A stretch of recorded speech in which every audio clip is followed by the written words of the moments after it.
और शैतान ने इस्राएल के विरुद्ध उठकर दाऊद को उकसाया कि इस्राएलियों की गिनती ले। तब दाऊद ने योआब और प्रजा के हाकिमों से कहा, तुम जाकर बरशेबा से ले दान तक के इस्राएल की गिनती लेकर मुझे बताओ कि मैं जान लूं कि वे कितने हैं। योआब ने कहा, यहोवा की प्रजा के कितने ही क्यों न हों, वो उनको 100 गुना बढ़ा दे, परंतु हे मेरे प्रभु, हे राजा, क्या वे सब राजा के अधीन नहीं हैं? मेरा प्रभु ऐसी बात क्यों चाहता है? वो इस्राएल पर दोष लगने का कारण क्यों बने? तो भी राजा की आज्ञा योआब पर प्रबल हुई। तब योआब विदा होकर सारे इस्राएल में घूमकर यरूशलेम को लौट आया। तब योआब ने प्रजा की गिनती का जोड़ दाऊद को सुनाया और सब तलवारिये पुरुष इस्राएल के तो 11 लाख और यहूदा के 4,70,000 ठहरे।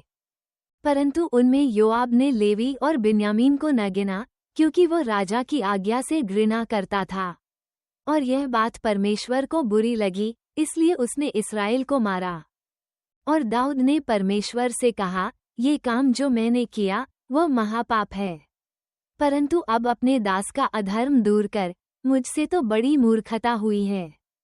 तब यहोवा ने दाऊद के दशी गाद से कहा, जाकर दाऊद से कह कि यहोवा यूं कहता है कि मैं तुझको 3 विपत्तियां दिखाता हूँ, उनमें से एक को चुन ले कि मैं उसे तुझ पर डालूं।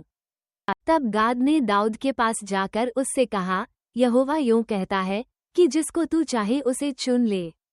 या तो 3 वर्ष का काल पड़े, वह 3 महीने तक तेरे विरोधी तुझे नाश करते रहें और तेरे शत्रुओं की तलवार तुझ पर चलती रहे, वह 3 दिन तक यहोवा की तलवार चले, अर्थात मरी देश में फैले और यहोवा का दूत इज़राइली देश में चारों ओर विनाश करता रहे।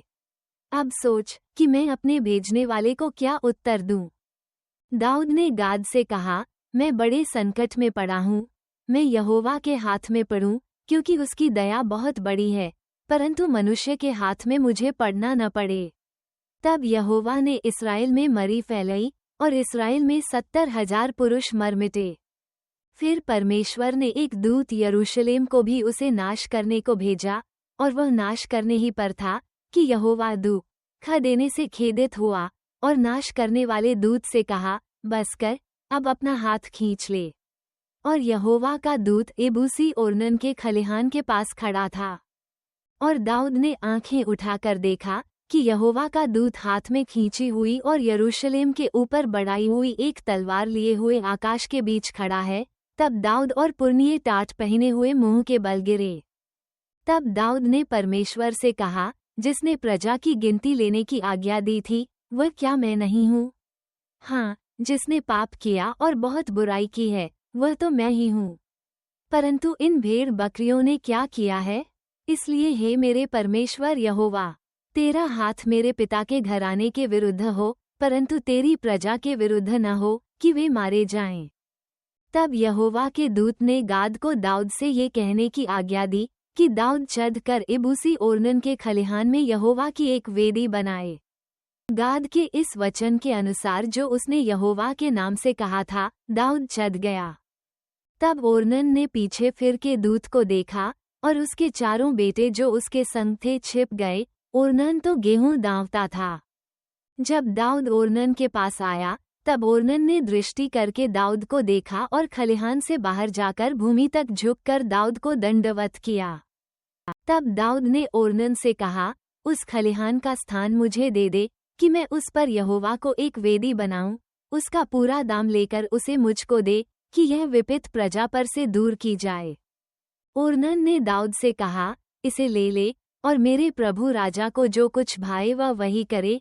सुन, मैं तुझे होमबलि के लिए बैल और ईंधन के लिए दाँवने के हथियार और अन्नबलि के लिए गेहूं, ये सब मैं देता हूँ। राजा दाऊद ने ओर्नन से कहा, सो नहीं, मैं अवश्य इसका पूरा दाम ही देकर इसे मोल लूंगा। जो तेरा है उसे मैं यहोवा के लिए नहीं लूंगा और न सिंतमेत का होमबलि चढ़ाऊंगा। तब दाऊद ने उस स्थान के लिए ओर्नन को 600 शेकेल सोना तौल कर दिया। तब दाऊद ने वहां यहोवा की एक वेदी बनाई और होमबलि और मेलबलि चढ़ाकर यहोवा से प्रार्थना की, और उसने होमबलि की वेदी पर स्वर्ग से आग गिराकर उसकी सुन ली। तब यहोवा ने दूत को आज्ञा दी और उसने अपनी तलवार फिर म्यान में कर ली। ये देखकर कि यहोवा ने इबूसी ओर्नन के खलिहान में मेरी सुन ली है, दाऊद ने उसी समय वहां बलिदान किया। यहोवा का निवास जो मूसा ने जंगल में बनाया था और होमबलि की वेदी थे, दोनों उस समय गिबोन के ऊंचे स्थान पर थे। परंतु दाऊद परमेश्वर के पास उसके सामने न जा सका, क्योंकि वो यहोवा के दूत की तलवार से डर गया था।